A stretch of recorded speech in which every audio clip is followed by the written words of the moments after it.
Thank you, and welcome everyone. My name is Gladys Rama. I'm the editorial director here, and I'm so pleased to be moderating our first session, as well as welcoming you to our Ransomware and Cloud Data Protection Summit, brought to you by Rubrik. The editorial staff here at redmondmag.com, Virtualization and Cloud Review, and AWSinsider.net have worked really hard to bring together some of the best independent experts on this topic, so we really hope that you enjoy it. Before we get started, we have a couple of announcements. First, this event is being recorded and will be available for future viewing. You'll receive an email from us when the replay is available, generally in the next couple of days. Second, each of today's 3 sessions will be followed by a 5 to 10 minute Q&A. So as questions come up to you during the presentations, please be sure to put them into the Q&A area of your console, and we'll get to as many of them as we can in the time allotted to our experts. Third, during today's third session, we are giving away a pair of high-end Bose noise-canceling headphones, but you must be present to win, so be sure to stay on for the entire event. And finally, we do have some resources from today's sponsor, Rubrik, that are available on the console right now for you. So please download them, check those out, ask questions of Rubrik when it's their presentation later on today. It's because of Rubrik underwriting this content that we can bring you this summit. So we thank them for sponsoring this event, supporting the community, and we ask you to check out those resources so we can bring you more events in the future. Now on to the first session of today's summit. This one's called The Top Ransomware Threats Your Enterprise is Facing Right Now, and features Alan Liska, intelligence analyst.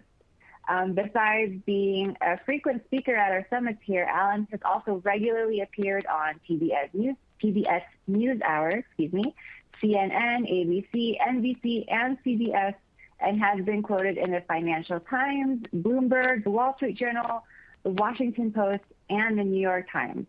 He's written many articles about ransomware and co-wrote the book titled Ransomware, Defending Against Digital Extortion, and is the author of The Practice of Network Security, Building an Intelligence-Led Security Program, and Securing NTP, A Quick Start Guide.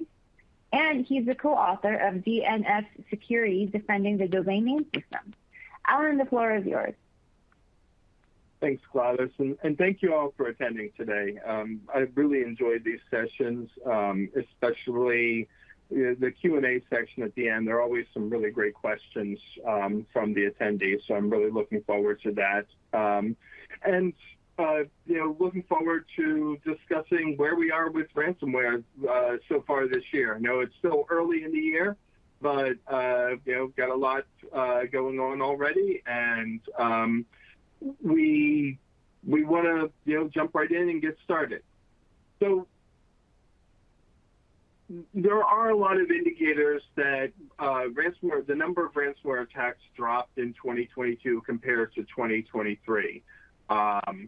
So we, if we look at, if we look at the sort of transactions that are tracked by companies like Chain Analysis, number of reported incidents, etc., ransomware attacks may have slowed down slightly. I'll say that both the FBI and British intelligence services disagree with that assessment and think ransomware attacks were actually up in 2022. But whether it was down a little or actually up, the number of ransomware attacks is still a big problem, and organizations still need to protect themselves. One thing that organizations need to understand, and that you need to understand, is that ransomware and business email compromise are still the most profitable forms of cybercriminal activity. And it's not even close. Compared to how much money you can make carrying out these kind of attacks, all the other attacks fall by the wayside. So there's a whole lot of interest from the cybercriminal underground in carrying out ransomware and business email compromise attacks. So you need to keep yourselves protected. And as we're going to talk about a little bit later, it's not just you that you need to protect. It's also your partners and vendors, because third-party ransomware attacks are on the rise. And again, we'll talk that in a little bit. So let's talk a little bit about what's coming. and then we'll talk a little bit about the way you need to protect yourself.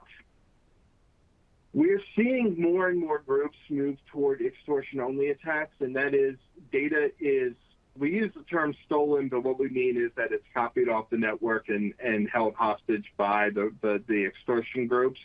So no data is encrypted on your network. They've just stolen your data and they threaten to publish it to an extortion site. Right now, the biggest player in that is Karakurt. Lapsus was a big player in there, but we really haven't seen a lot of Lapsus activity since October. We know that some of the members, especially the Brazilian members of Lapsus, are still active and engaging in cyber activity, but we haven't seen any of these kind of big extortion-only attacks that Lapsus was famous for. One of the things that is interesting and that we're trying to figure out right now is how profitable this model is. So rightfully, most victims don't trust ransomware groups when they say, oh, yeah, if you pay us, we'll definitely delete your data. In fact, we have ample evidence that victims who have paid and been told that their data has been deleted would find it for sale on underground forums 6 months later, sometimes not even that long. So there's not a whole lot of trust that if you pay a ransomware actor to delete stolen data, that they'll actually delete it. So really what you're paying is to not have your stolen data published to a data leak site. Whether or not that's worth it to many organizations is a big open question, and we just don't know the answer to that yet. A lot of the ransomware groups like that model. It's easier. They can get in, they can get out. They don't have to deal with tech support when their decryptors inevitably fail. But whether or not they'll make as much money or any money from that is a different story. There is some concern that there will be ransomware groups who move to a data deletion and extortion model.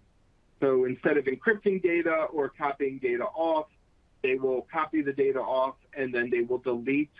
They'll delete all the files that they copied off, forcing victims to pay if they actually want to get their data back.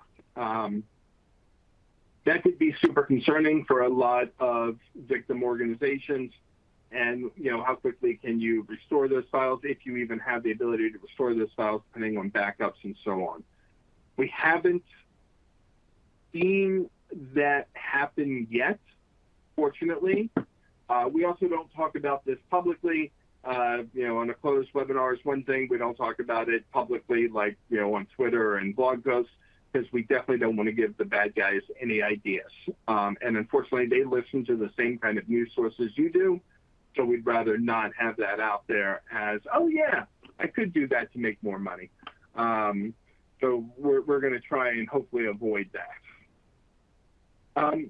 We are seeing some change in targets as well. Ransomware attacks against schools have continued to increase. That's been fairly consistent. So while some of the other close to public sector ransomware attacks, like attacks against cities and towns and municipalities, have gone down. Attacks against healthcare have dipped a little. Ransomware attacks against schools continue to arise. And while local government attacks have gone down, the number of national government attacks has increased fairly significantly. These are attacks at a federal level, whether it's a single agency or whether it's an entire government like Costa Rica or Albania or Vanuatu that were taken offline by a ransomware attack. There were, if you look in 2021, there were maybe a half dozen of those kind of attacks. There were more than 50 in 2022. So it's a big jump. A lot of it being ransomware actors just don't feel like there will be any consequences, even if they take a government offline, and they get a lot of bragging rights for that. And to be fair, so far there haven't been the kind of consequences that would stop them from engaging in those attacks. There are sanctions and there are other kinds of law enforcement activity, but as long as they're safe in Russia, that they likely will not face more serious consequences. On the commercial side, we're seeing a big uptick in attacks against construction companies. This follows with a trend that we saw in the last couple of years where ransomware actors are starting to be more selective about their targets, and they're looking for companies that are fairly large but invest little in security. So for a while, manufacturing was a good target for ransomware groups, but we're starting to see more investment in security among manufacturing companies. So construction follows along that pattern of, some even regional construction companies are billion-dollar companies who don't have a whole lot of money invested in security, and so they make for great targets for ransomware groups. We're also seeing some ransomware actors go downstream, looking at targeting like realtors, auto dealerships, dental offices. These may be, may classify as small businesses, but sometimes they're often the largest employer in their town or their region. These tend to be smaller ransoms in the order of 25 to maybe 35 or 50,000 even. But these are organizations that don't always have the resources to bring in an incident response company and be able to recover. So they are more likely to pay. At least that's according to early data that we have. They may be more likely to pay because if they don't pay, their business is done. And so that's sort of a growing concern because these are companies that simply can't afford to hire security personnel. They have a guy named Jed that comes by every couple of weeks to make sure everything's patched and, looks at the configuration, but they really can't have a full-time, they often can't afford to have a full-time security person or even a full-time IT/security person on site. So they make for, unfortunately, an easy target for some of these ransomware groups. So again, talking about countries that are getting hit, you can see that it's a worldwide problem. Costa Rica, obviously, Chile, Italy, Peru, really a lot of focus on South American countries. South and Central American countries have been particularly hit hard by these kind of attacks. But it really is a worldwide problem. And you can see that most ransomware groups are kind of like, oh, this is something I should do. Again, even if it's not something that's going to get them paid, it may be worth it just for the notoriety. So some of the ransomware groups, especially those that operate as a ransomware as a service model where they rent out their infrastructure to other threat actors, really appreciate the sort of attention that they get from these kind of attacks, where that attracts new affiliates and sort of ups their hacker street cred, for lack of a better term. So I do think, unfortunately, these kind of attacks against nation states are going to continue in this manner until we figure out a way to actually stop the ransomware actors. In addition to nation states being targeted, we are seeing more ransomware attacks carried out by nation state actors. North Korea, going all the way back to WannaCry,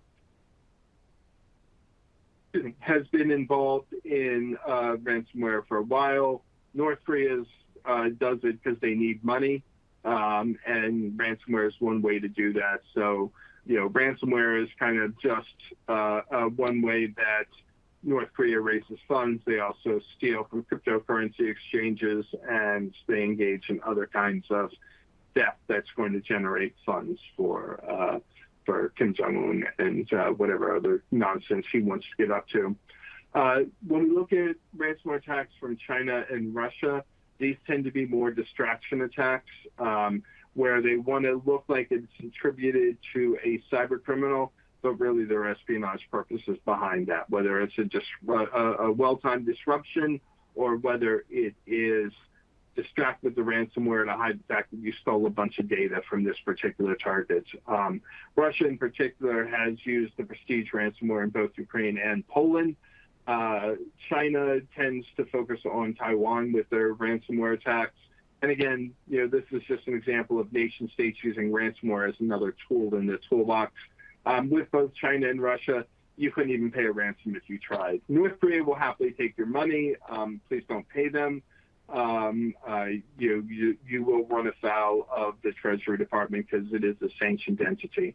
Iran's been a little bit weird. Some of these are hybrid, where we're not really sure if the attacker is working for the state or working independently, just hitting targets that happen to align with state targets, or a combination of both. During the day, they're attacking entities, at the behest of Iran, and then, in the evening they attack entities on their own to make their own money. So it's been interesting to watch.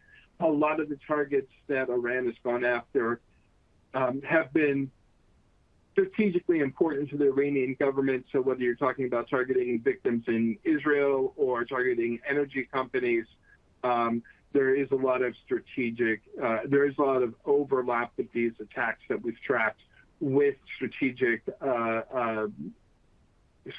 interests of the Iranian government.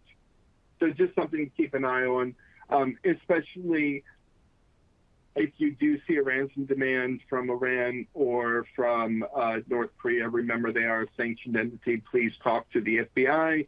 Talk to some, you probably can't talk directly to somebody at Treasury, but if you talk to the FBI, they can put you in touch with somebody at Treasury who can explain to you what the legal consequences of this could be. And as always, please check with your lawyer before paying any kind of ransom.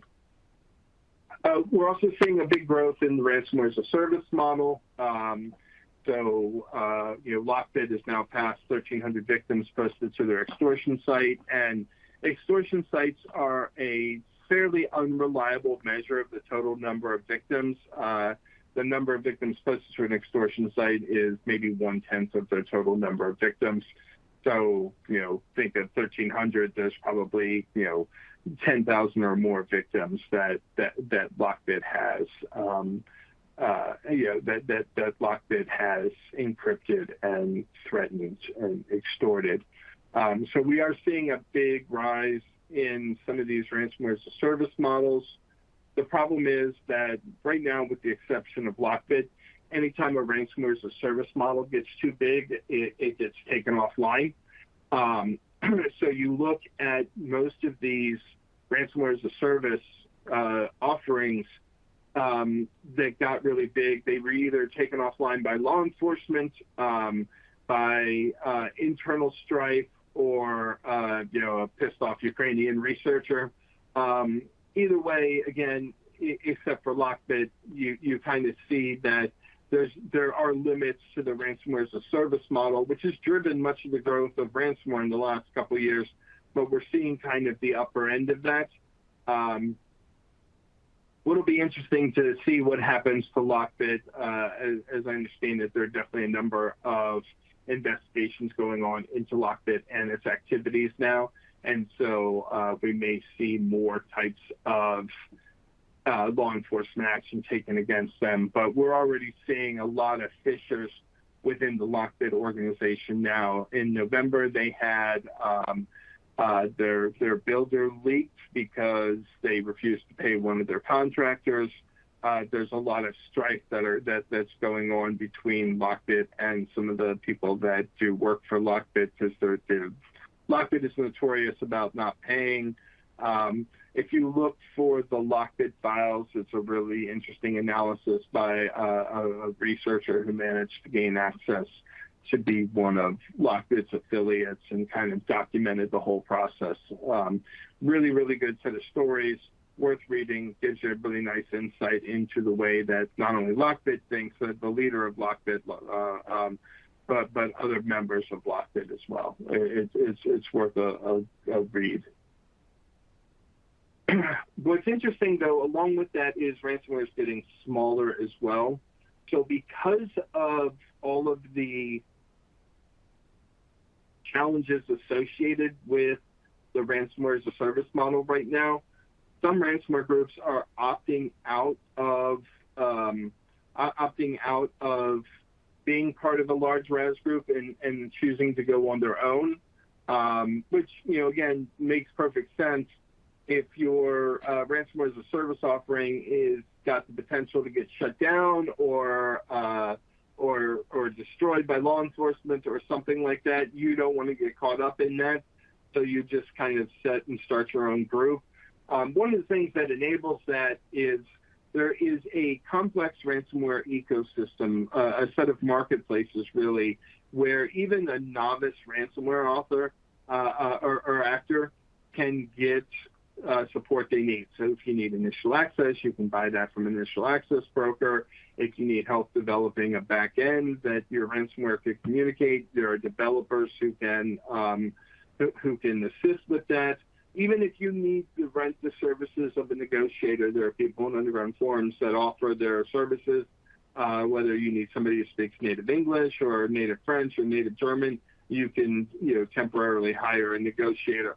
So you can have all of the things that you need to fully build a ransomware platform and then use stolen code on top of that, which, much of these 500 that we're talking about are code reuse examples. So there's been leaked Conti code, leaked Black Matter code, Lockbit code, leaked Revel code, leaked Chaos code. There are a number of ransomware engines that have been leaked over the last couple of years, and that data, you can use that data to basically build your own ransomware and then add the infrastructure you need around it depending on your level of success. That makes it that much more appealing for these ransomware groups to continue to operate at a small level, but be able to access resources that normally a large ransomware as a service group would have. And so, really that means that what we're seeing is a rise of kind of Franken ransomware. And I know there's somebody in the audience today that is going to raise their hand right now and say, actually it's Frankenstein's monster. So yes, that wouldn't fit on the slide, but we'll go with the rise of the Frankenstein monsters ransomware, which is not as easy to roll off the tongue, but is more accurate. But we saw that specifically with the ESXi ARGS ransomware. So, more than 3,000 VMware victims have been hit this week with a ransomware campaign that is looking for a specific set of vulnerabilities inside of VMware. Maybe related to SLP, maybe not. We don't know for sure yet. But this particular ransomware is built on the Babook ransomware, so it uses the core Babook engine, but it's bolted on a different set of encryption, a different encryption algorithm, and then it's stolen its ransom node from CheerScript, which was another ransomware campaign offering using a different platform, and they put it together to build out this brand new ransomware. And this kind of cobbled together ransomware is going to become much more common, which makes attribution more difficult. Does not necessarily make detection more difficult, but it builds on things that different ransomware strains did well and enhances them with other components from other ransomware or other types of malware. So really keep an eye out for these kind of campaigns. We'll definitely see more of those coming up going forward. All right, so that is where we stand with ransomware, what's happening, what's going on, and then we get to the, okay, well, how do I defend myself from it? And today we're going to talk about the initial access, how the ransomware gains that initial access, or how the ransomware actor gains initial access. And note that most of the time, the ransomware actor themselves don't gain the initial access. Instead, they use access brokers, what we call IABs or initial access brokers, to gain that access. And that initial access broker then turns around and sells that access to the ransomware actor or an affiliate of a ransomware actor. And so There are multiple ways that ransomware groups right now are gaining that initial access through the initial access brokers. Phishing, credential stuffing, and reuse, those are the two biggest. Third party, which is a growing threat, exploitation, social engineering, and insider threat. So the way this works is you get the initial access through whatever system that you have. A common example, a lot of ransomware groups like Black Basta rely pretty heavily on Quackbot. So Quackbot is a phishing engine that includes a loader, and what will happen is a successful phishing campaign, loader lands on somebody's workstation. It's a target of interest to a ransomware group.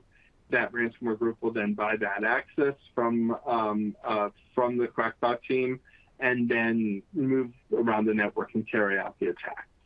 So that's kind of the first phase of it, and then you get to moving around the network, and we see a lot of the same tools used over and over again: AdFind, VMeCats, Bloodhound, a lot of Cobalt Strike. We are seeing more Brute Ratel than we were before. Now that a cracked version of Brute Ratel has been leaked, and then once they've gotten the access they need and the levels they need, they then look at exfiltration. So how do you get the data off the network? And then the encryption process, and then the extortion process. So that's kind of what a ransomware attack looks like. And phishing in particular is something that a lot of organizations are worried about, because phishing is not just common for ransomware groups, but for a whole lot of other types of campaigns as well.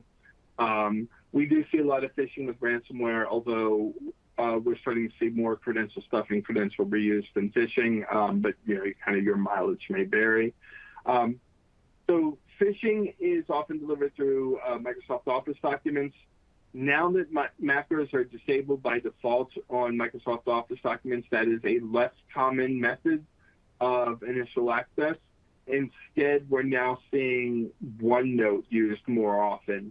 This is an example to the right that came from a Bleeping Computer article about OneNote. OneNote has all of the capabilities that macros would normally give you kind of built in, so it's a perfect lure. If you can get somebody to open a OneNote document, you can use that to infect them.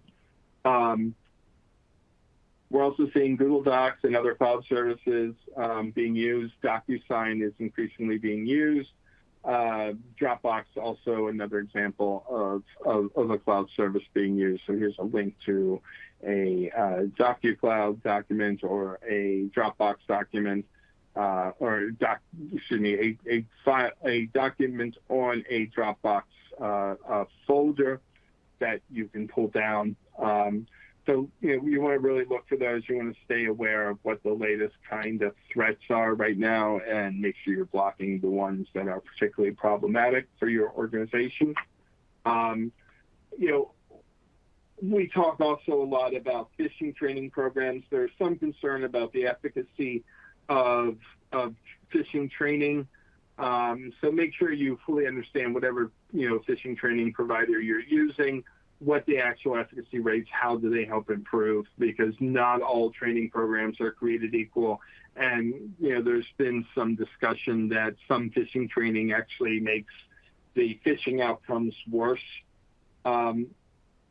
Obviously, the best thing you can do is anything you can do to prevent an email, a bad email from getting to an employee.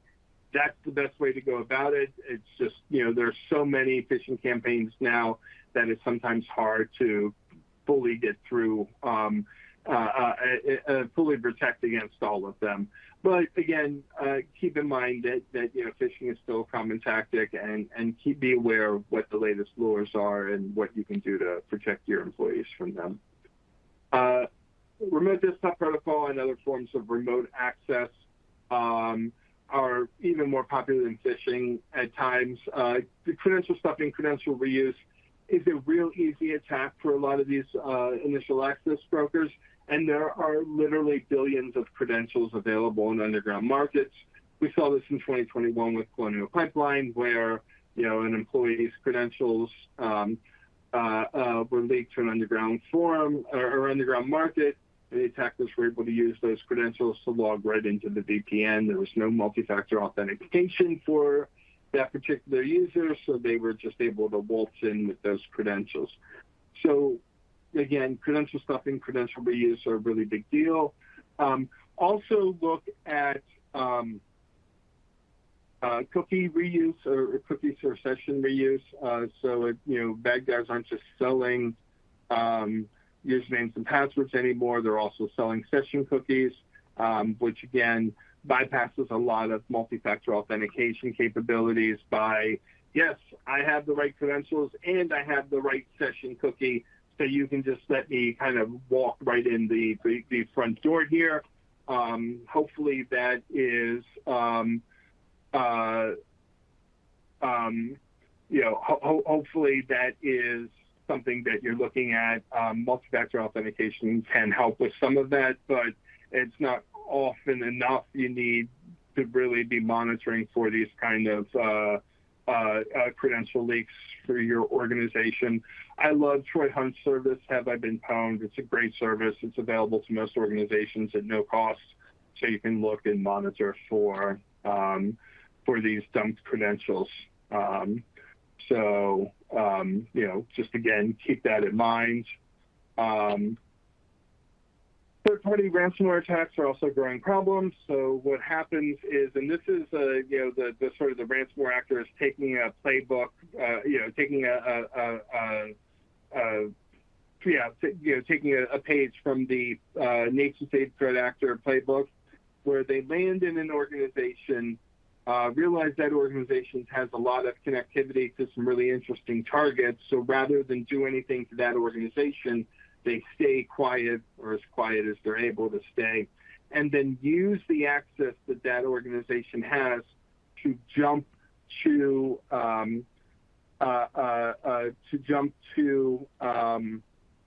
other organizations, and because they can get more victims. And generally speaking, if you have a partner or a vendor that's connected into your network, they get to kind of walk right into the GUI center of it, bypass the firewalls and so on. And so they have a much easier time moving around once they're in there. So the initial victim never gets hit with ransomware, only the organizations to which they are connected. This is, again, something that a lot of organizations are really concerned about. I've had a number of organizations that have been hit with ransomware and then immediately get cut off by all their vendors because the vendors don't want the ransomware jumping into their network. Just really something to keep in mind.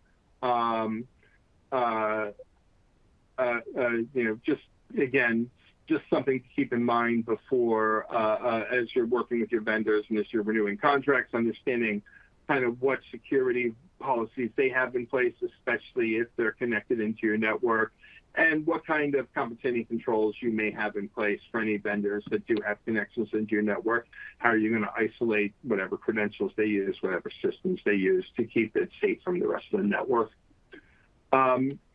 So we definitely pay a lot of attention when we talk about exploitation to 0 days. Kaseya got a lot of attention, the Rebel Kaseya attack, because Rebel used a 0-day attack against Kaseya. But that is not what most ransomware groups use.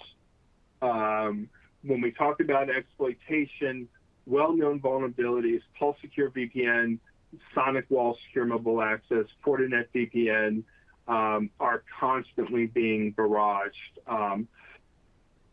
by the initial access brokers trying to get that foothold. Even this week, with what we saw with the VMware ESXi ransomware attack, to the best of our knowledge, the vulnerabilities that were being exploited were 2 years old, and they just hadn't been patched on these particular systems. So, the ransomware actors weren't taking advantage of anything new. They were taking advantage of known exploits. We may find out something a little bit different. There's still a lot of forensic analysis being worked on with these attacks, But as far as we know right now, that does seem to be the case, that these are kind of well-known exploits that have been, well-known vulnerabilities that have been around and patched for a while that were being taken advantage of. And this is, you have literally hundreds of initial access brokers who are constantly scanning for these vulnerabilities. So if you turn the system online that is vulnerable, it's likely going to get exploited relatively quickly. I had a friend of mine who, when everything started with these ESXi attacks, flipped on a honeypot with an outdated version of VMware, and within 10 minutes, his system had been exploited and the ransomware had been deployed. That's how many people were scanning for these kind of attacks. So again, something to really keep in mind as far as protecting anything that is exposed to the internet. First of all, anything that doesn't need to be exposed to the internet shouldn't be. It's kind of security 101. And then anything that is exposed to the internet really should be a priority for patching. And if it can't be patched for some reason, you need to have some sort of mitigation or compensating controls in place that's going to keep you safe, so that your data is not encrypted. Moving to sort of a different way of thinking, instead of exploiting systems, exploiting humans. Social engineering is becoming an interesting tactic used by some ransomware groups. These are ransomware groups where they have native language speakers, not secondary language speakers, because some of the social engineering tactics don't work well, especially if you're trying to ask with a heavy Russian accent, give me your password. But the big one that we see a lot of, and Karakurt and Lapsus did this repeatedly to get into some rather large organizations, is pretending to be help desk and asking unsuspecting employees to give them a multi-factor authentication code, or to disable multi-factor authentication because of an account problem. It gets disabled, and then the ransomware actors are able to walk in. Really posing as help desk is sort of the big number one thing that we see there. And so just, again, keep that in mind as a form of attack that a lot of these ransomware groups are going after and are trying to use to gain access. The other thing that we are seeing, although not as much success, Lockbit in particular has shown an interest in recruiting emails to install the ransomware for them. We'll give you money, you install the ransomware, everyone's happy except for your company. This tactic has been largely unsuccessful so far. Sort of the most famous case, again, in 2021, Tesla employee was approached by a ransomware group and offered $1 million to plug a USB drive in. Tesla employee called the FBI instead, and the ransomware actor was arrested trying to leave the country. So broadly speaking, employees, the ransomware actors are not offering enough money that employees are willing to risk their lives, or risk their jobs or their careers, or spend jail time. Where Microsoft has reported some success is that ransomware groups have been able to reach out to outsourced help desks. So not people that work directly for the company, but companies who have outsourced their help desk functions and been able to gain some initial access that way. It's relatively cheap for the ransomware groups, generally about $4,000 or $5,000, so about the same as paying an initial access broker. And the help desk employee will enable them to gain access in whatever way that is. We don't have a lot of details, just that Microsoft is reporting that they have seen this happen. So again, if you are doing some outsourced help desks, definitely take a look at that and make sure that you have protections in place. I'm going to switch gears a little bit before we close out, because I know that the question always comes up, all right, I see all these bad things happening, but I only have budget to implement one thing. So what's the one thing I should put in place? And unfortunately, that doesn't really work because all of these types of attacks, all of these initial access attacks are happening simultaneously. So if you're a fan of 70s martial arts movies like I am, you love it when Bruce Lee's taking on 7 guys at once. And basically, as defenders, that is what you have to be. That's how you have to think, is you've got to you've got to think about how do you best defend against these 7 attackers or however many attackers are coming at you at the same time. And, what can you do with the resources that you have? Being aware that all of these type of attacks are continually ongoing. And unfortunately, you don't get the luxury of being able to say, well, this year I'm going to focus on better phishing protection, and then next year I'm going to enable multi-factor authentication and so on, because while you're enabling better phishing protection, somebody can come in with stolen credentials and gain access to your network, unfortunately. So I really want to thank everybody for your time. I know I'm always a bummer when I talk to people because I never have good news, but I'm happy to take any questions and hopefully continue this conversation. Gladys, thank you very much. And if there are any questions, I'm happy to talk. Of course, we have a bunch of questions. But first, Alan, thank you for that great presentation. Always timely, these kinds of talks from you. So really happy to have this session from you this morning. And yes, I just had a bunch of questions. So I'm going to start with Bruce. He's asking for a little bit of clarification when you were talking about phishing training earlier on. Bruce asked, why would a phishing training system increase your risk of being attacked? I don't know. I wish I could tell you why that is. There is a really good, Proofpoint puts out a podcast called Discarded with Felina Larson leading it. And they had a really good session. Proofpoint actually employs psychologists who understand kind of the way people think. And they had a really good discussion with their sort of in-house psychologists to talk about the what happens after phishing training. But some phishing trainings will increase the propensity of people to click on links, which doesn't make any sense to me. But they've done the research and I haven't, and I don't doubt them. Proofpoint's an amazing company. So I would listen to that podcast. There's some more details in there, and it'll get some more information. I think a lot of it has to do with sort of the level of trust and type of lures that are used and so on. But it's worth listening to that podcast because it's, I can't condense the 60 minutes of conversation into a good minute-long answer here. Fair, but that's a great resource. So thanks for sharing it. More on phishing training from Dragon. He or she asks, any recommendations from you regarding phishing training?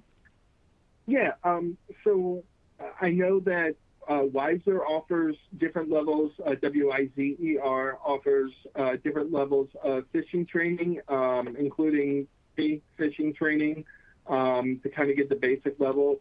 I really like the people over at CoFence. I think that they do a really good job, and they've got some kind of deep analysis there. So those are 2 companies. There are a lot of really good companies. Just as with any vendor, just do your due diligence and find out kind of after a training whether or not the click-through rates continue to improve, as in get smaller, and why they think that is. So don't just take their numbers, but ask why. Ask sort of the hard questions about what makes their training get people to actually lower it. So I think that is kind of what you want to ask any training vendor that you're talking to. Great. Hey, Alan, could you repeat the name and the episode, or if you have it, about that phishing podcast that you were asking about? We have questions from Jeff and Jorge who want to look it up. Sure. So if you look at Proofpoint, is the name of the company. They have a podcast called Discarded. I don't know what episode number the most recent episode is, but it is the one that was released this week. Great. Thanks so much. All right. Another question here from Karen, who asked, how does the end user identify that, for instance, a OneNote attachment is dangerous? Do you have other helpful examples for when connections actually reach the end users? So the end user shouldn't be identifying whether something is dangerous, because honestly, an end user, an employee isn't qualified to do that. What needs to be done is every organization needs to set up a phishing reporting inbox or something like that, whether it's the IT team or the security team, because they should have the tools and resources to be able to take a look at that. They should have sandboxing tools. They should have ways to safely handle an attachment without necessarily infecting the workstation. So basically, anything that you feel is suspicious should be forwarded to that inbox and let the IT or security team handle that and look at it. And never, ever feel bad about sending them too many emails if you're concerned, because you want to make sure that you are keeping your organization safe.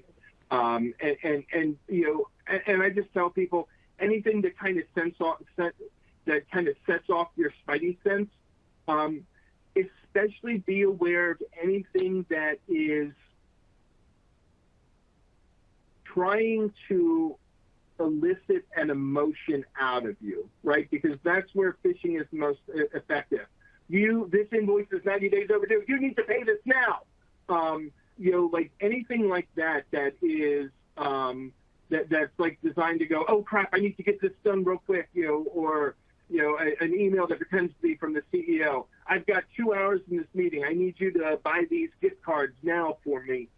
Those are the kind of things that you should absolutely take a breath, stop, relax, and go, what is this? And then maybe forward it over to the security team.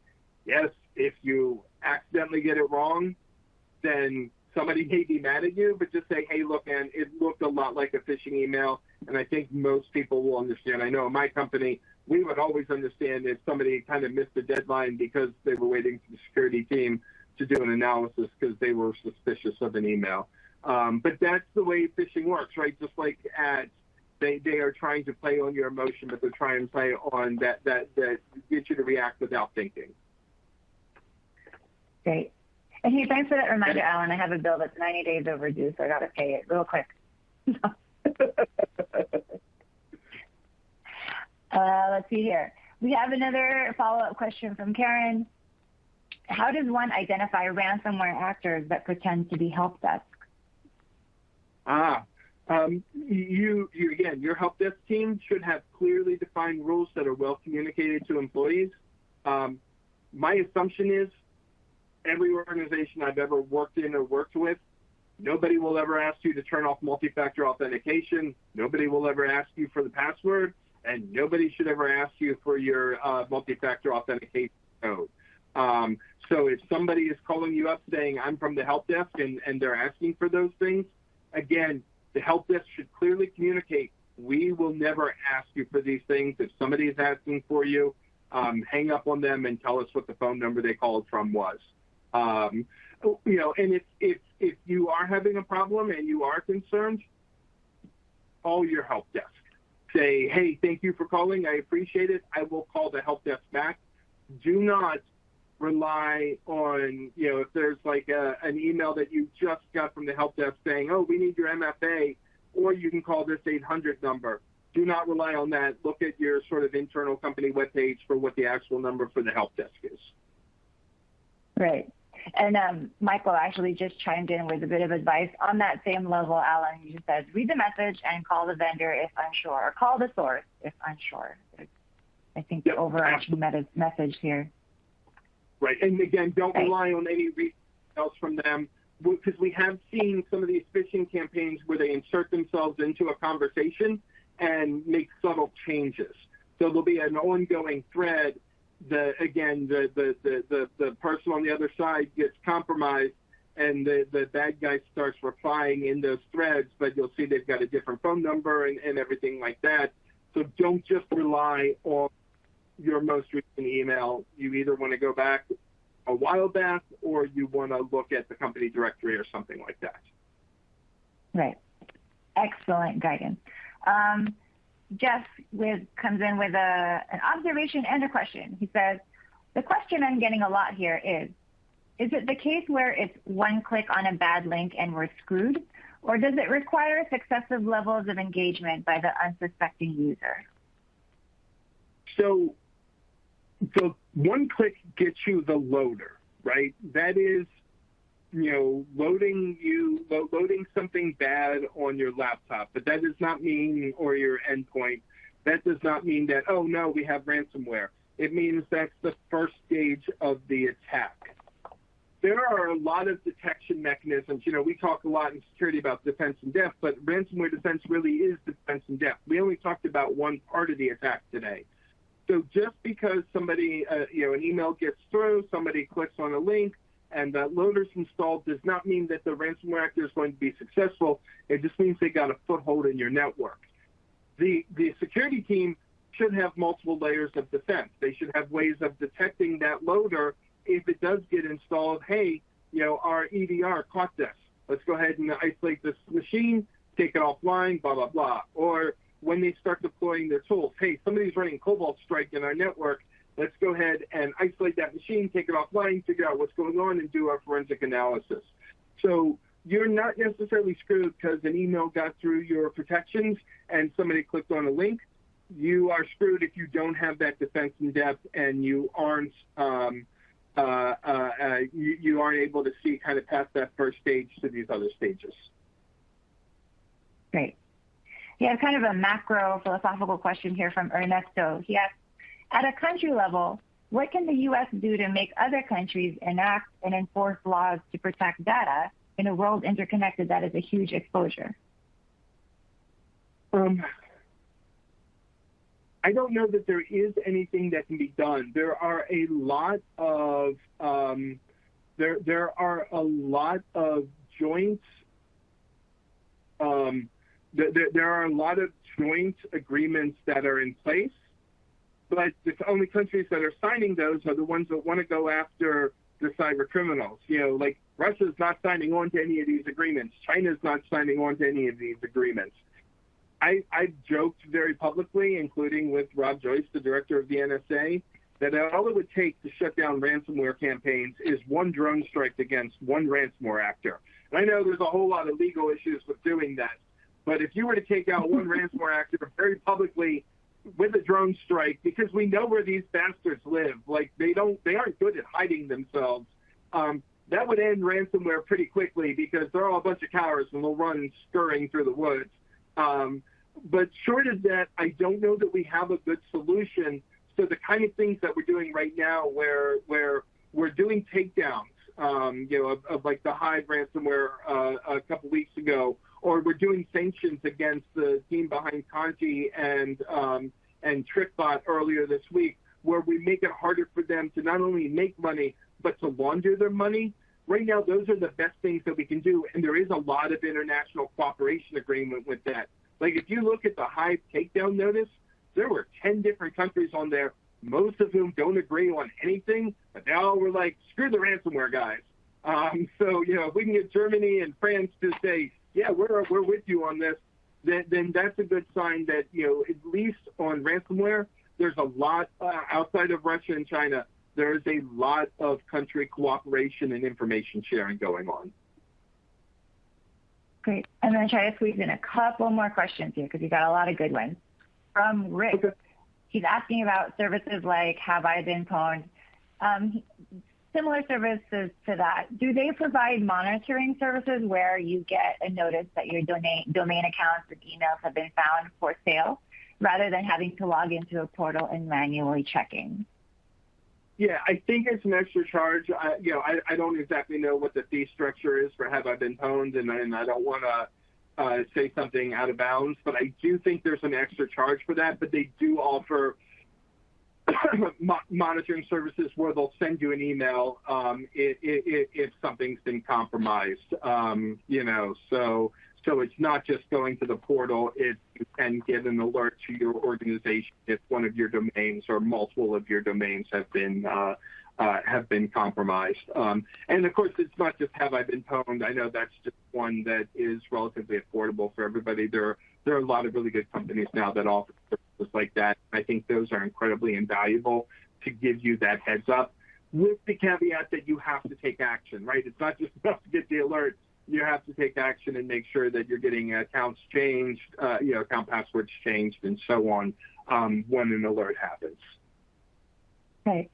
And then one last question, Alan. Selfishly, it's my own, if you don't mind answering. I am contractually obligated, it seems, to ask everyone I know around me about ChatGPT and similarly evolved natural language AIs. Do you think there will be an impact in the near future that we'll see in the ransomware landscape because of these new technologies? And, are you seeing them now, in fact? So there is a lot. I know that we personally have tracked, if you look at the underground forums where the bad guys hang out, we've tracked more than 1,500 conversations around ChatGPT, including some of the threat actors trying to use ChatGPT to build malware, to sort of automate the building of malware process, or to write phishing emails and so on. The good news is right now it sucks at it. So it's not an immediate threat. But the problem is, I'm sure you know, with ChatGPT is as it's used, it learns and gets better and better and better. So sucking at something today does not mean it's going to suck at something 6 months from now.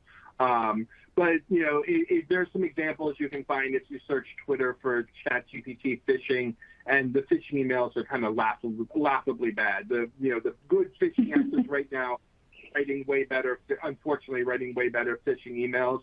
And same thing with the malware analysis. We've seen some of the components that have been put together by ChatGPT to build malware, and it's not good malware, but a lot of malware is not good. But the fact that it can do it, and the fact that it's so easy to override the controls, because it's not supposed to be able to do either of those things.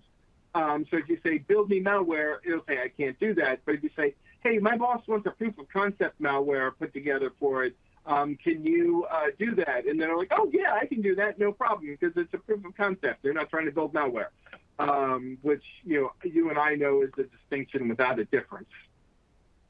Right. Well, on that note, I think that's all the time that we have for this session today. Thank you so much, Alan, for that great presentation and a wonderful Q&A. Looking forward to talking to you again on this. Yep, thank you very much, and thank you to everybody who attended. I really appreciate everyone's time today. Everyone else, stay tuned. We are going to be back at the top of the hour for our second session called Modern Cloud Data Protection Best Practices. In the meantime, take a chance to to look at those resources on your console provided by Rubrik, and we'll be right back. Welcome back, everyone. Thank you for being here this morning. Thank you to our speakers, my fellow moderators, and of course, our sponsor, Rubrik, for underwriting this summit and allowing us to bring you this great content. My name is Chris Paoli, editor, and I am here to moderate the second session of our Ransomware and Cloud Data Protection Summit, called Modern Cloud Data Protection Best Practices.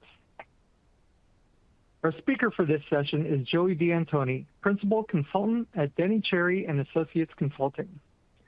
Joey is recognized as a VMware vExpert, a Microsoft Data Platform MVP, and has over 20 years of experience working in both Fortune 500 organizations and smaller firms.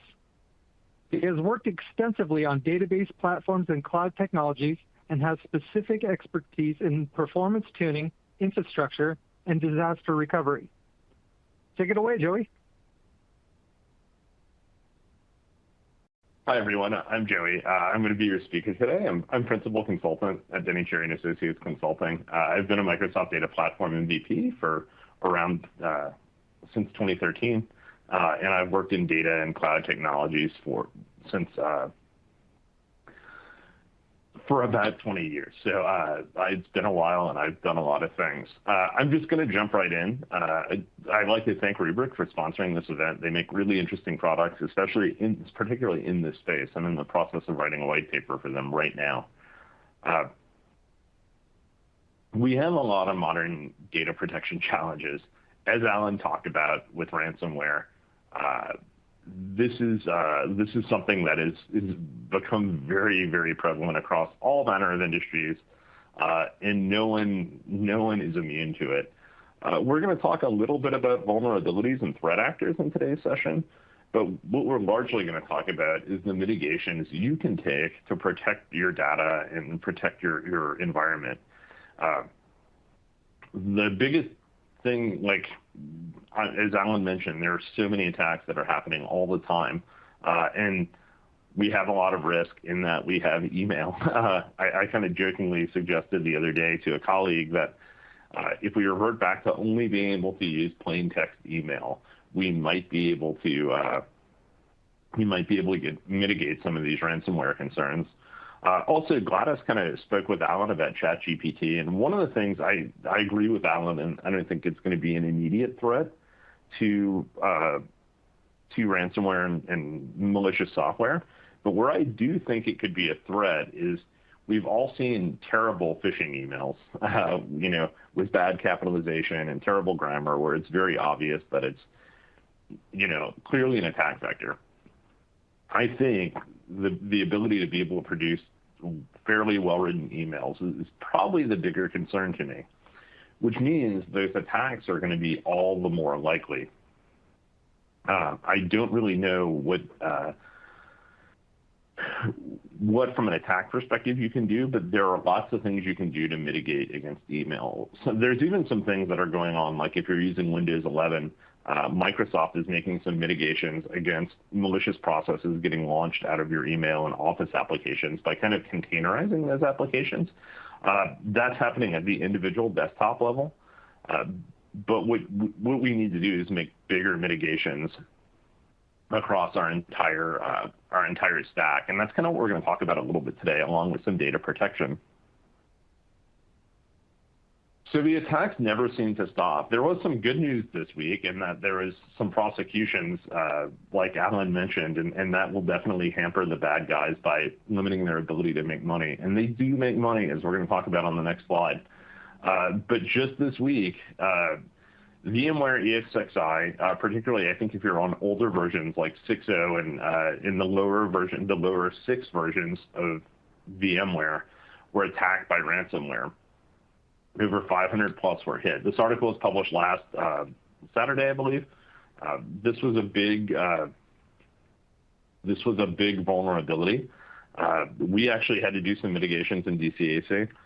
Where this is a particularly big vulnerability, though, is for those of you, if you have your vCenter on the internet, which you should immediately take off the internet if you do, that's a bigger risk because the attackers can get in that way. However, if the attackers get into your network via email or via any sort of ransomware, they can potentially go in through your ESX host if they're not protected. So big vulnerability. These seem to happen all the time, but ESX is probably one of the broader vulnerabilities that I've seen in a long time. And if you don't know ESX, it's basically what runs VMware VMs. To these threat actors, this is Maxim from the Evil Corp, which is a Russian threat actor group that does a lot of ransomware attacks. You can see he's driving his Lamborghini in plain sight in Russia. Those countries, like Alan mentioned, don't do a whole lot to protect against these guys, and they make a ton of money because these attacks are pretty lucrative. I think one of the goals of the federal government in some of these recent prosecutions is to make it harder for people to pay the ransoms. And unfortunately, like a lot of the cyber insurance policies in recent years have deferred to just paying the ransom to get the data back. That is an approach, but it further emboldens these guys.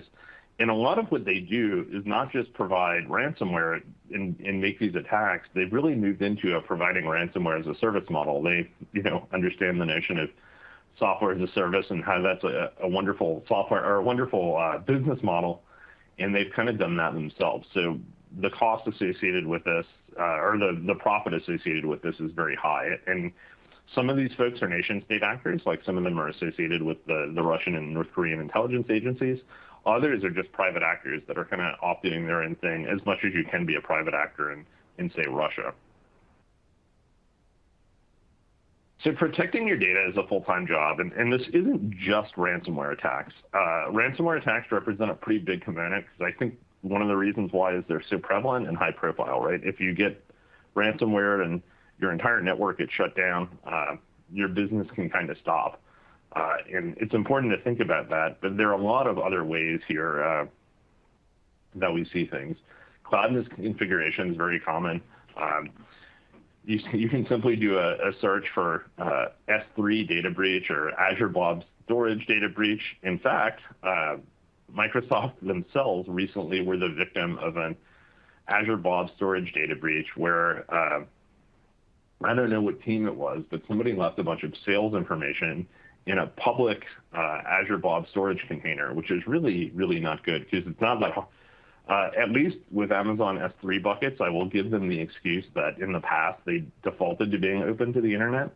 Azure Blob Storage never defaulted to being open to the internet, so somebody had to do that, and it warns you several times when you do it. But that's just one example of a cloud misconfiguration. I have a customer right now who obviously I won't name, but I was looking through some reports around their subscription today, and like, one of the things I have is they only have HTTP access to their storage accounts and not HTTPS. A little bit more minor compared to having something widely open on the internet, but lots of misconfiguration is possible. And especially as we move into kind of a more mature age of cloud, like we have resources that have been around in the cloud for a while, perhaps something that was secure, 4 or 5 years ago when you deployed it is not secure now, or the way you deploy things is improved. And if you're not kind of constantly updating that, that's something that's possible. Poor database and application code. This is something, unfortunately, we still see all the time. SQL injection is still very much a thing. We have more tools to mitigate against this now, like some web application firewalls will protect against this. But at the same time, we still see a number of data breaches that result from either SQL injection attacks or just poor application code that allows attackers to have a better hit. The other thing you want to think about, too, is not just the risk of external threats, but internal threats, especially in a larger organization. Where you have more people just on site that have access to systems. If you don't have good security, that's something else you can get nailed by. And then network security. So protecting things, and this sounds simple, but building secure networks is really fundamental to this assume breach mentality, right? Because when we talk about assume breach, we mean that our users are going to get attacked. Users are going to click on something stupid in an email, and I know we always bag on Bob in accounting, and I feel bad for Bob in accounting, but we assume Bob in accounting is going to click on an email that he shouldn't have, and his machine's going to get breached. If we can limit the scope of Bob in accounting's breach to Bob's laptop, or even maybe just a few laptops on our network, then we're going to be okay. We can recover laptops pretty easily. It's when we start to get into our servers and our persistent data that helps run our business where we really get concerned about ransomware attacks and things like that. So isolating user devices that are vulnerable is really kind of a fundamental thing. The other thing is putting our resources in networks and subnets that can't necessarily completely talk wide open to each other, so that it's harder to move laterally across our network, because that's how ransomware works. It's in, say, on Bob's laptop, and then maybe it slides over to a file server that a domain admin happens to be using. It captures that domain admin credential, and then it starts moving laterally throughout your network. So having those sort of protections in place, and another thing is make sure your domain admins aren't logging in as domain admin to do their normal, to do email and file server operations. Those are all the kind of mitigations that we can do to protect against these attacks that we know are going to happen.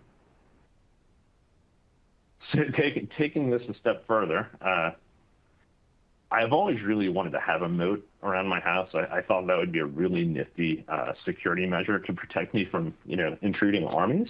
However, if I had a moat and I didn't have a bridge, which I didn't see in this picture, that means whenever I want to leave the house to go get groceries, I need to get on my boat before I can go to my car. It's important to have a series of protections as you have your data and your network, right? You want to have multi-layered protection, and that's definitely the way we do with defense in depth. However, you want to make sure your users can operate. And I'll give you an example. We're a really small consulting firm. 5 of our 6 consultants are Microsoft MVPs. Everybody's really technical. One of the things we've implemented as part of Azure Active Directory is the ability to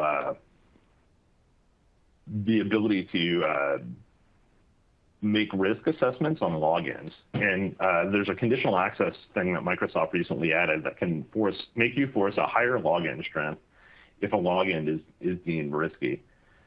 So in our case, that means if Microsoft says a login is risky, that person would have to log in with a YubiKey. YubiKey is kind of an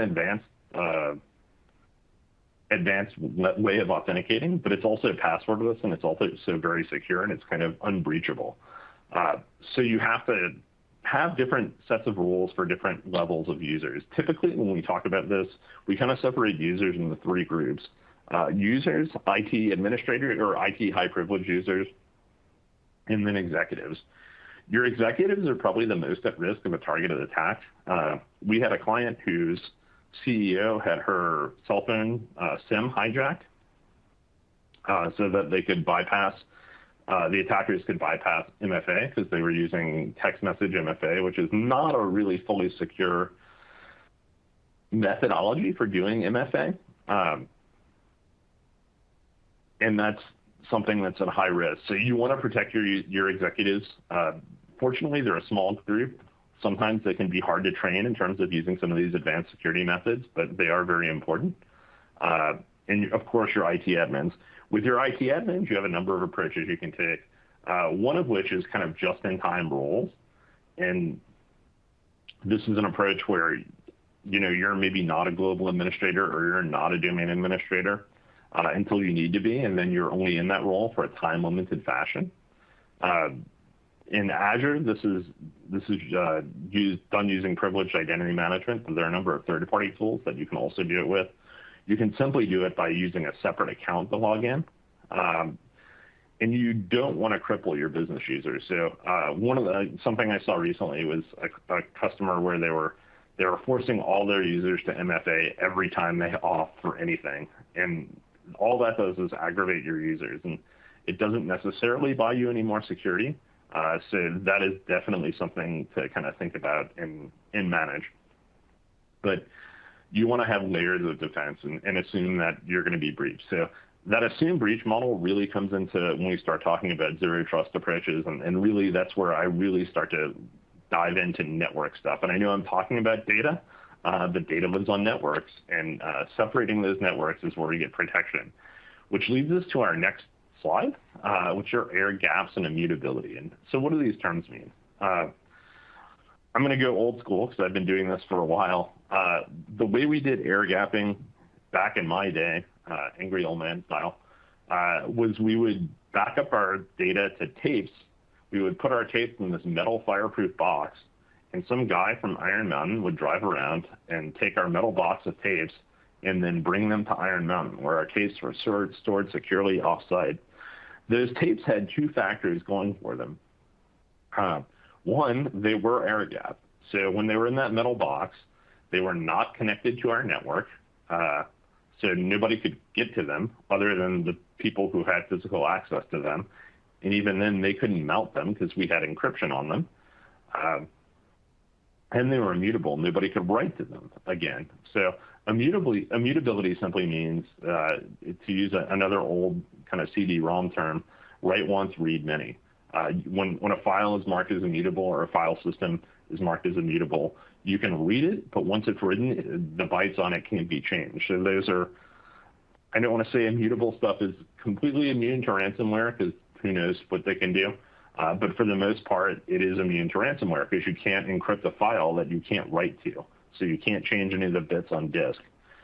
Air gapping simply means get it off the network.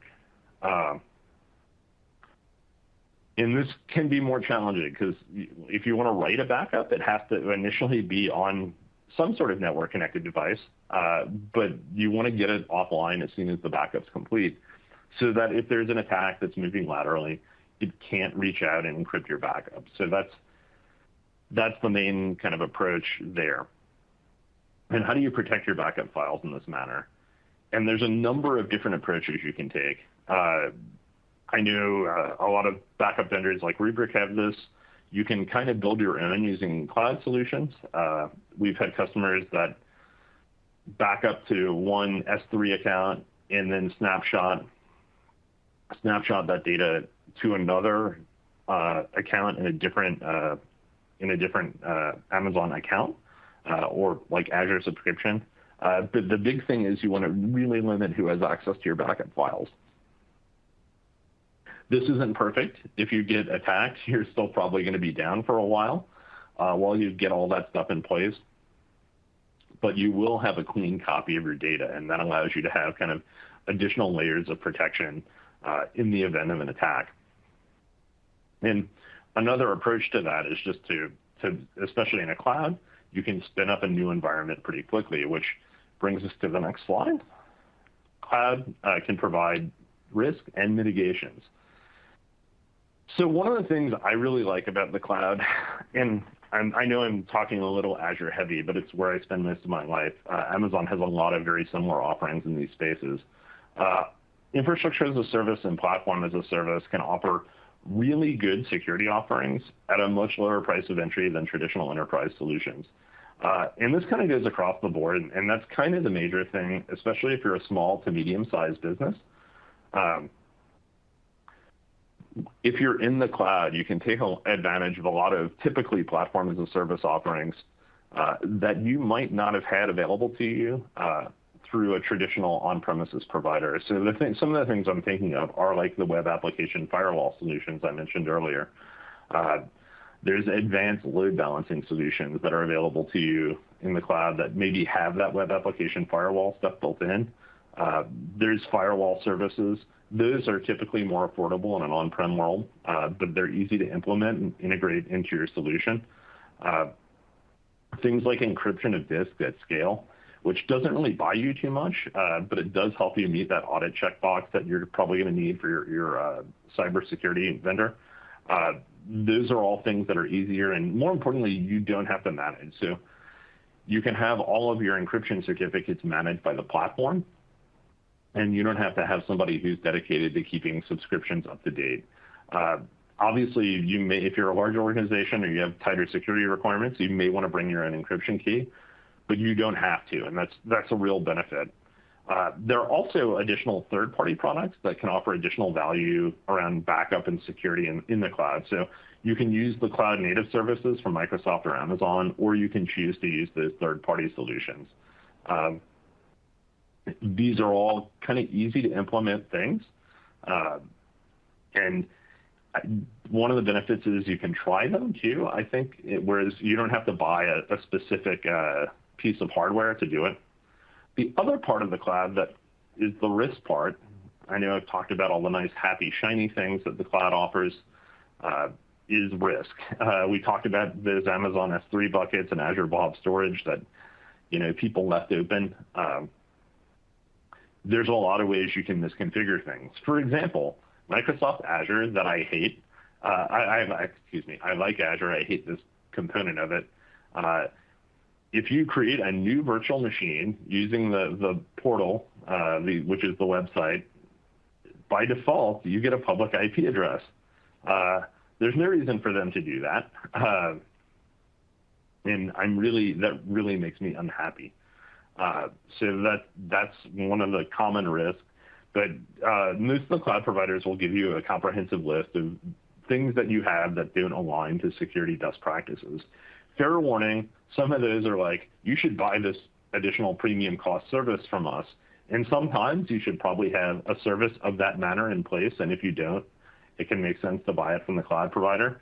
But other times it's really just hitting on best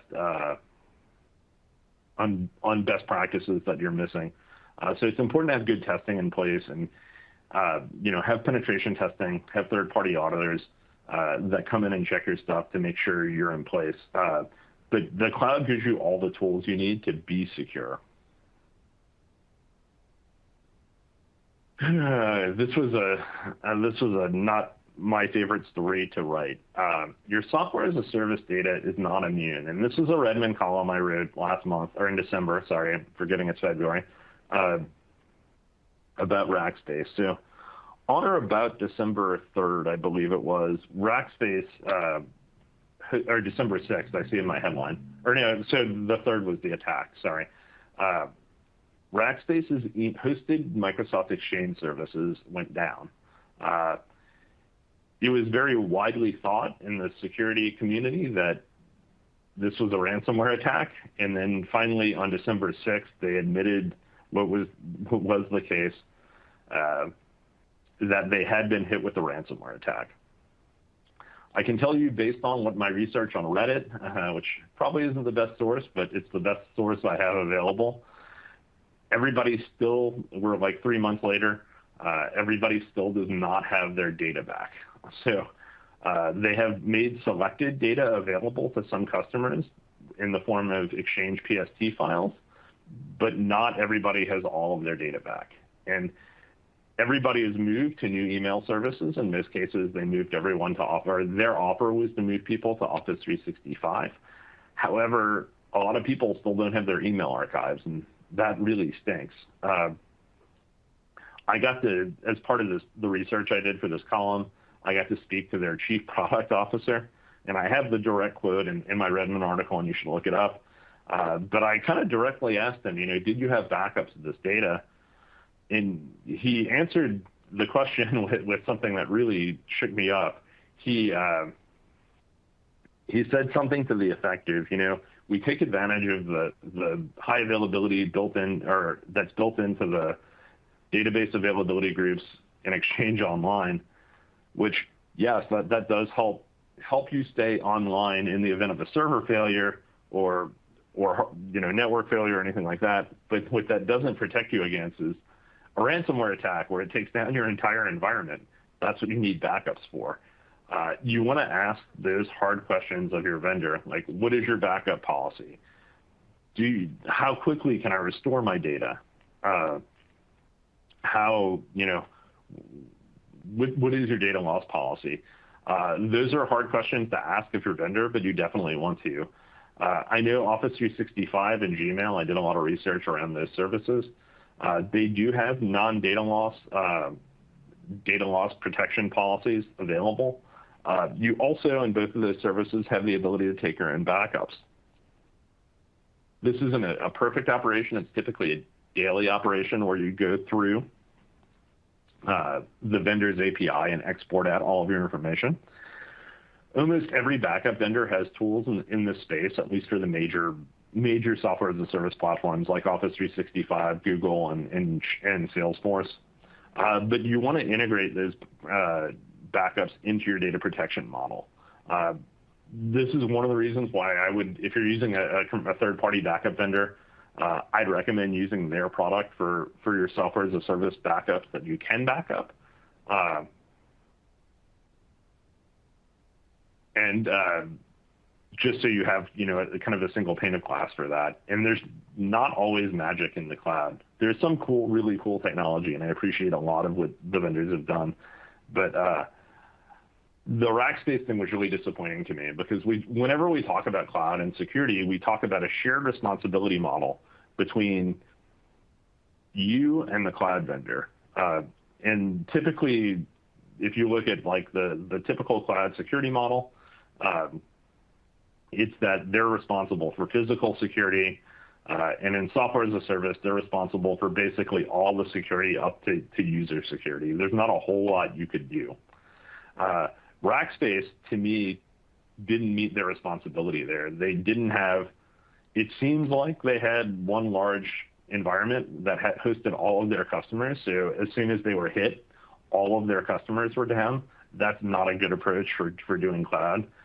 They didn't have backups unless you paid extra for the archiving service. So if you paid extra for the archiving service, they did have copies of your backup. So to me, that's not meeting the responsibility, but you wouldn't know that unless you asked those hard questions of your vendors. So keep that in mind when you're dealing with software as a service products. And I know, like, from an IT perspective, probably one of the biggest challenges you're going to face in those software as a service models is that those decisions are made by your business. And because it's so easy to consume software as a service, those decisions are frequently made without asking IT to get involved, because it's not like you're having to build servers or VMs or anything. But there are definitely security concerns and data protection concerns around those software as a service offerings. Because, like, think about it. Salesforce has had a few breaches, and that's a concern.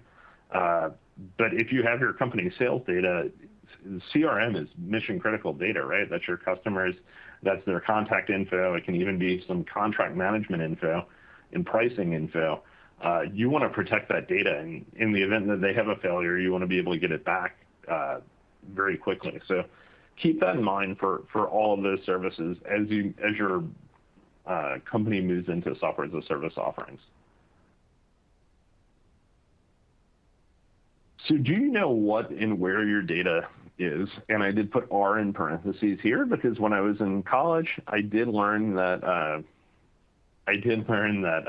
the proper way to say this is data R, even though it sounds completely wrong. One of the things that I know some backup solutions do, and it's something I've seen in some data recently in some data products. Databricks is a really nice solution for this called Unity Catalog. Microsoft has come up with something called Azure Purview, which does some of this, but it helps you. These are tools that are data catalogs that really help you catalog your data sets. And this is a super underrated asset for both security and data breach management. Not even counting all the productivity gains you can have by better cataloging your data sets, so your analysts can better understand, what data sets are where and how they can manage that, and how you can get consistency in reports and things like that. All the standard business benefits of having very open data in your organization and well cataloged and well understood data. But in the event that you do have a breach, and this is another one of those things that is kind of like an assume breach methodology.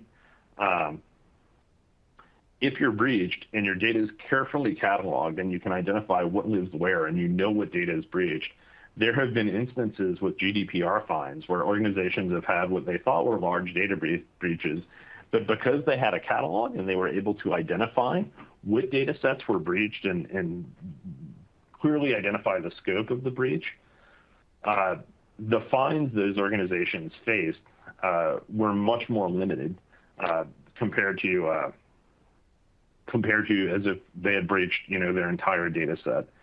There are a number of other benefits security-wise to doing this, because it lets you also handle your most sensitive data sets with more care. One of the things and this is an approach I take in a number of IT infrastructure methodologies. You don't necessarily need to have the same level of availability on a system. Let's say that the most basic business system that, say, manages a printer and a specialty printer in an office, that doesn't need to have the same level of availability that your CRM system or your point of sale system do, because that system doesn't make your company money. Security is the same way. As we mentioned earlier, it's applying security techniques can be painful. Security is something that you're always trading the benefit of having more security with making something harder to use. Obviously, there are a couple of things you can put in place without having too much by way of pain points for users. But generally speaking, when we add security, it makes systems harder to use. So we want to limit that to systems that are critical and have the most sensitive data. The other aspect of this, too, that I find, and this isn't always something that's easily fixed, but having a data catalog helps us identify what data we have that's sensitive and potentially stored in an unencrypted fashion. Once again, if we get breached and the people attacking us get a bunch of encrypted data, then who cares? They didn't, we didn't lose any data. And we all kind of saw this last month, and or the last couple of months, and it's been slowly evolving with LastPass, where they didn't fully encrypt, really important data, and that's kind of important when you're a password management company. And so the effects of their data breach are far worse than they would be if all that data was encrypted and indecipherable. So this allows you to really focus on your sensitive data and your most important data sets. And security and backup tools support this. One of the common approaches to this is using a tagging system, which is something you can kind of do in your cloud environments and even your virtual environments by tagging data and systems so that you can kind of easily identify where that sensitive data lies. So having a catalog is a really, really valuable skill. This ties into governance, and this is probably a hard thing for you as an administrator to sell and push up in your company. But there are kind of benefits at every level, not just technical, not just security, functional. Having a catalog really, really is helpful. So networking, and I know the attendees of these sessions are always a mix. I do not have a traditional background as a networking professional, but I've been doing networks pretty heavily for probably the last decade of my life. As soon as the cloud happened, I really had to learn way more about networking than I needed to, because when I started working in the cloud, there were no cloud networking experts, so I had to kind of figure it out myself. And one of the things I like, if you're trying to teach yourself networking, it's very easy to do so in the cloud because basically you don't have to run cables. You can just be the person who builds and tears down stuff, and if you're doing it in a non-production environment, you're not going to hurt anything, and you can learn a lot in a hurry about basic network practices. But the network is one of the more important things that we have to protect against these attacks that are inevitably going to happen. And the big risk here is lateral movement. And I'll use a pretty basic example.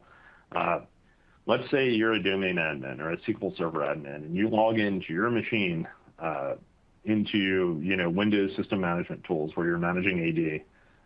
Or you log into SQL Server Management Studio where you're managing production SQL servers because you can talk, in the case of SQL Server, report 1333 from your network with those kinds of security tools.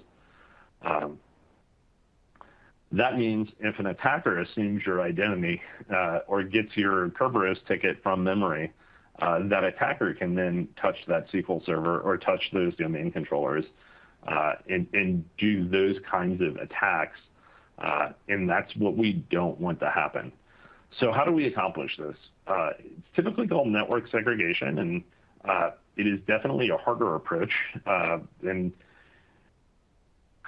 part of this is called zero trust, and zero trust encompasses a lot more than just network stuff because it also incorporates authentication into that.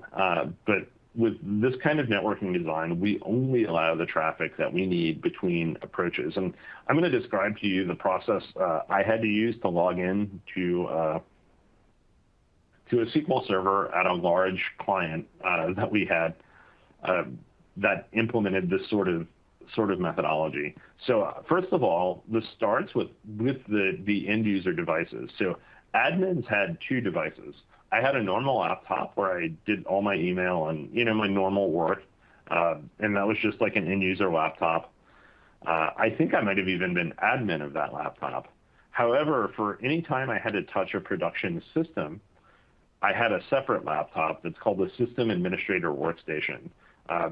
The supply chain on the System Administrator Workstation goes all the way back to the software vendor.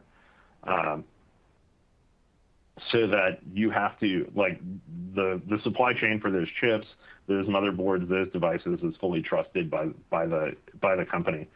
That laptop in this case ran almost nothing except for remote desktop, Microsoft Teams, and I think Notepad. And Teams was even stripped down. You couldn't do that much in Teams, so it limited exactly what you could do in Teams.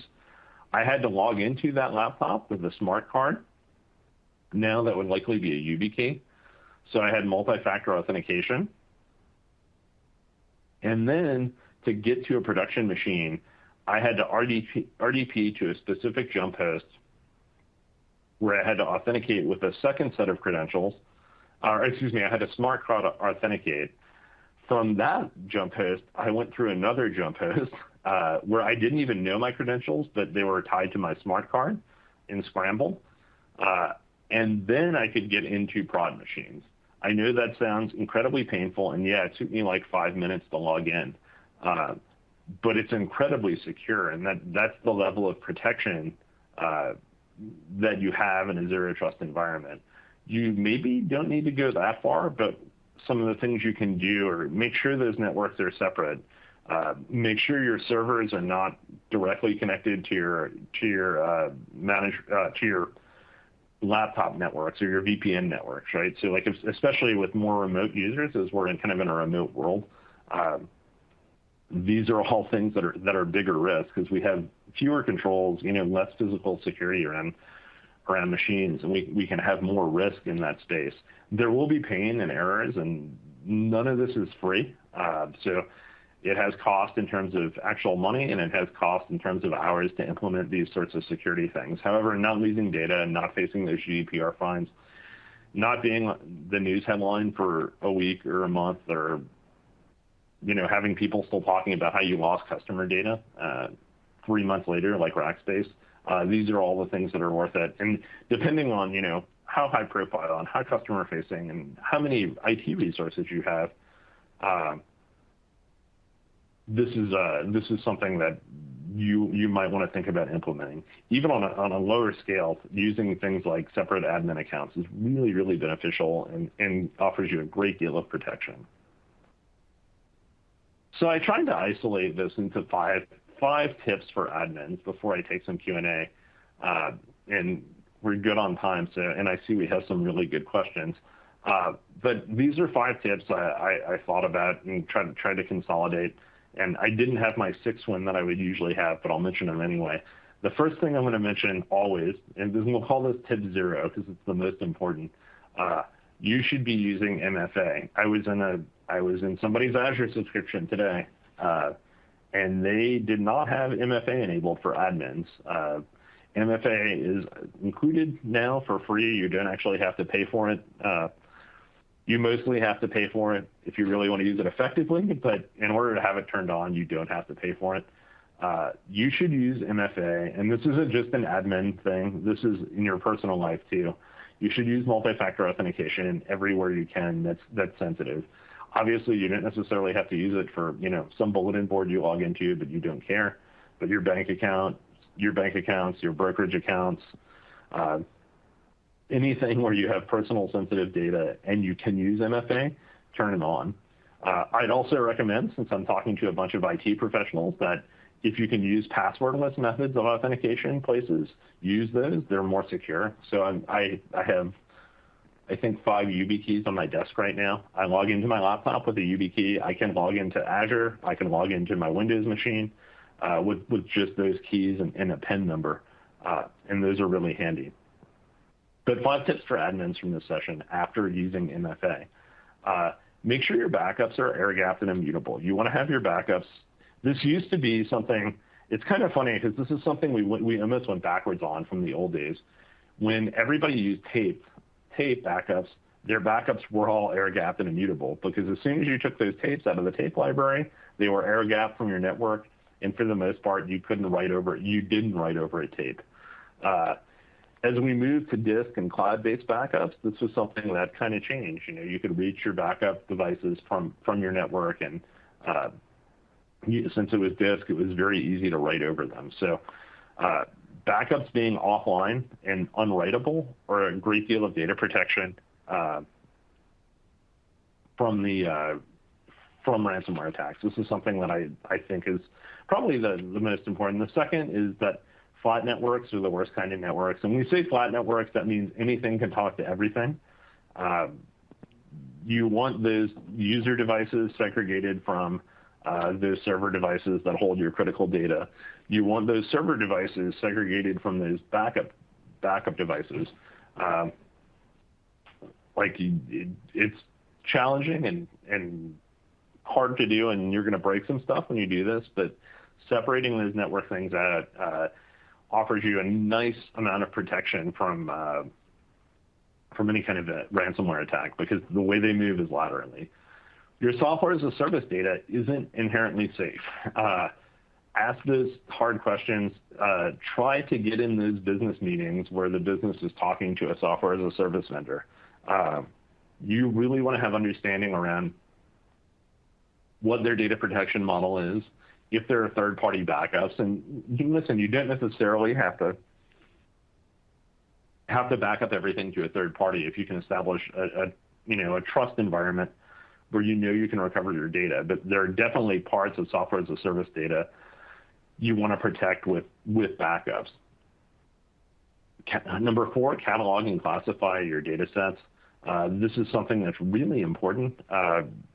It helps you focus your security efforts, and it can help you in the event of a breach by identifying what data is lost and help you kind of narrow the effects of that breach a little bit. And then finally, the threat is never ending. Like I shared earlier, that VMware threat from last week. Today, the federal government pressed charges against another attacking group in Russia.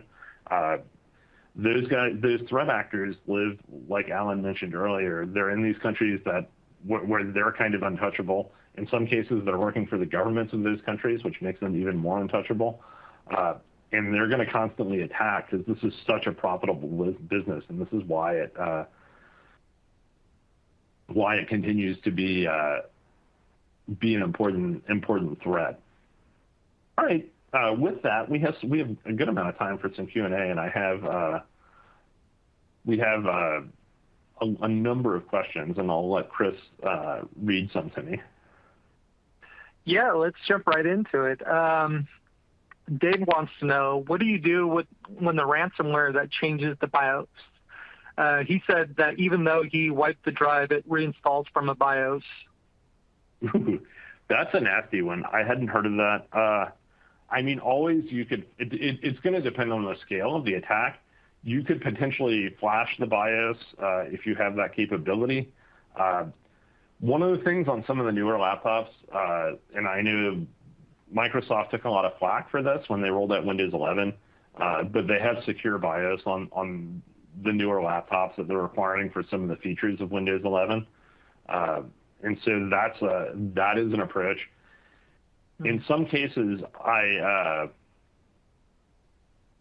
might lean towards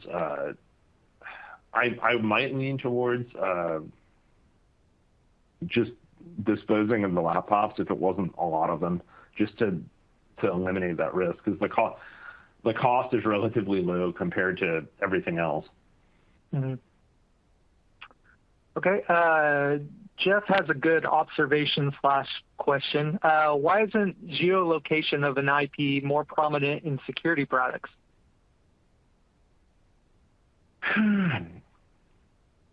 That's a good question. It is to an extent. I know in some of the things I've done in Azure,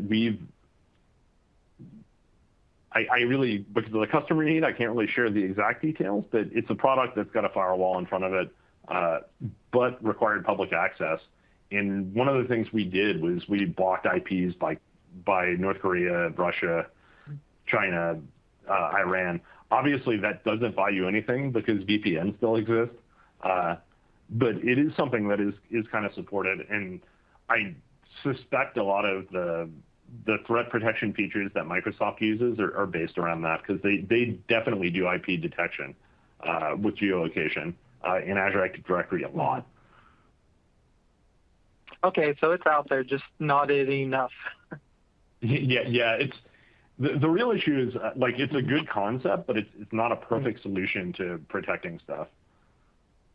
Gotcha. Why are ransomware attacks so prevalent, and why is it becoming the most dominant form of attacks? Because it makes money. I showed the picture of Maxim in his Lamborghini. There are lots of other pictures of this. The Russian guys like their cars. There are some other types of attacks. One of the other types of attacks we see are these business attacks where they'll try to like infiltrate email and get in between a business transaction. I have a friend who's like in the real estate development business, and they've seen cases where like people have infiltrated email or come up with like a fake email that sounds like the company they're dealing with to try to collect a large, bank payment. But ransomware is popular because it makes money, and honestly, there are a lot of easy targets in the world, right? We don't always see it, but sometimes we see it. Far too often we see companies that have like a lot of poor security practices in place. They have things that are on the internet that shouldn't be on the internet, far outdated software. And the reason why Rackspace got hit was because it was an Exchange bug. There are a lot of reasons they got hit, but where they got hit was an Exchange bug that they hadn't patched for.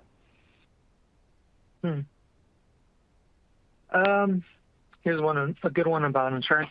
Does having cyber insurance protect against all of my risks? The companies are getting a lot tighter around that in terms of what they'll pay for. And one of the things that interestingly came out of today's prosecution, at least from some early analysis I read on it from Chris Glyer, who works at Microsoft in threat detection, is that they're moving towards making it a criminal offense to pay ransomware. And I think the way that's probably going to work, and this is what Glyer said, is that they'll let you pay it, but you're going to have to cooperate with the feds to help them identify how you were attacked and what the attack was, so that they can gain better understanding of those things. Okay, Dave wants to know, how do you recover from a hardware authentication device when the access code is lost? So, yeah, I kind of saw that question. And so one of the things that I recently I knew this, but I didn't always do it. Apple recently added support for your Apple ID with YubiKey authentication, and I jump on this, and you manage it through your phone. Apple will only let you do this if you have 2 YubiKeys. So it's assumed that you have a backup key. So if you have 1, you should always have 2. And also, you should never make it your only method of authentication. The other thing you should do is have a break glass account, so that, and this is typically the way this typically works. It's an account. The password is stored either in like a physical safe on a piece of paper, or 1 or 2 people have access to the password through a secured password manager, and that account's heavily audited. But you have a backup account that can protect you in the event that you have some kind of failure like that. Okay, great. Rick wants to know, what are low-hanging fruits in network design to avoid flat design? Yeah, I mean, the main thing is using subnets and isolating server assets and subnets. So things like your file servers, database servers, domain controllers, all of those things should live in different subnets within a virtual network, and you should limit the traffic to them based on only the port that they need access to. And you should avoid giving admins direct access to those networks, and instead use bastions or jump hosts where they can get in securely, but not directly. That's the basic concept. Even if you just do that, you're pretty far ahead of what most folks do. Okay, let's get a couple more questions in here. What's a good, low-cost, or even free cloud resource for play and learn with networking? Yeah, that's a good question, Jeff. I saw that. So Azure they'll give you like $200 to use. I think there's 30 days tied to that. The upside to networking is most of the core networking services, unless you're moving data through them, don't have any cost. Of course, obviously, to kind of play there, you need to have compute to test those things out. But like in Azure, you can do that. I've heard really good things about Oracle's free tier, but I haven't used it. And Amazon will also offer you a free time-limited solution that can let you build VPCs and things like that in their network. The other thing I'll mention, just because it's a little bit, it isn't free, but it's out there, is using VMware Fusion or Workstation or Hyper-V in Windows. You can start building out your own kind of virtual environments there. Of course, you kind of need a decent amount of compute resources for those, but it is something you can start playing with locally if you have enough compute resources to manage it. Okay, we got another request. Michael wants to know, what is a good VPN solution to use? Do you have a preference? The main thing I'll say is I don't necessarily recommend many of the consumer VPNs because I think they're probably largely exist to sell your DNS data to other people. I think OpenVPN is a really good solution. It really depends on what network stack you're using and what your network provider offers. As a consultant, I think I've used every VPN platform on the planet, and some of them are good, some of them are painful. Just make sure your VPN supports MFA. Okay, let's squeeze in one more before the top of the hour. What does zero trust mean in a network? Zero trust means nothing can talk to each other unless it's explicitly stated. So that means my domain controller subnet can't talk to my SQL Server subnet until I specify that, it can talk, and I'm forgetting my domain management port, sorry. SQL can't talk to AD until I allow it. And that just means it's going to be much harder for anything that's operating on the network maliciously to move laterally. Okay, that looks like all the time we have. Thanks for the great talk, Joey. Thanks, Chris.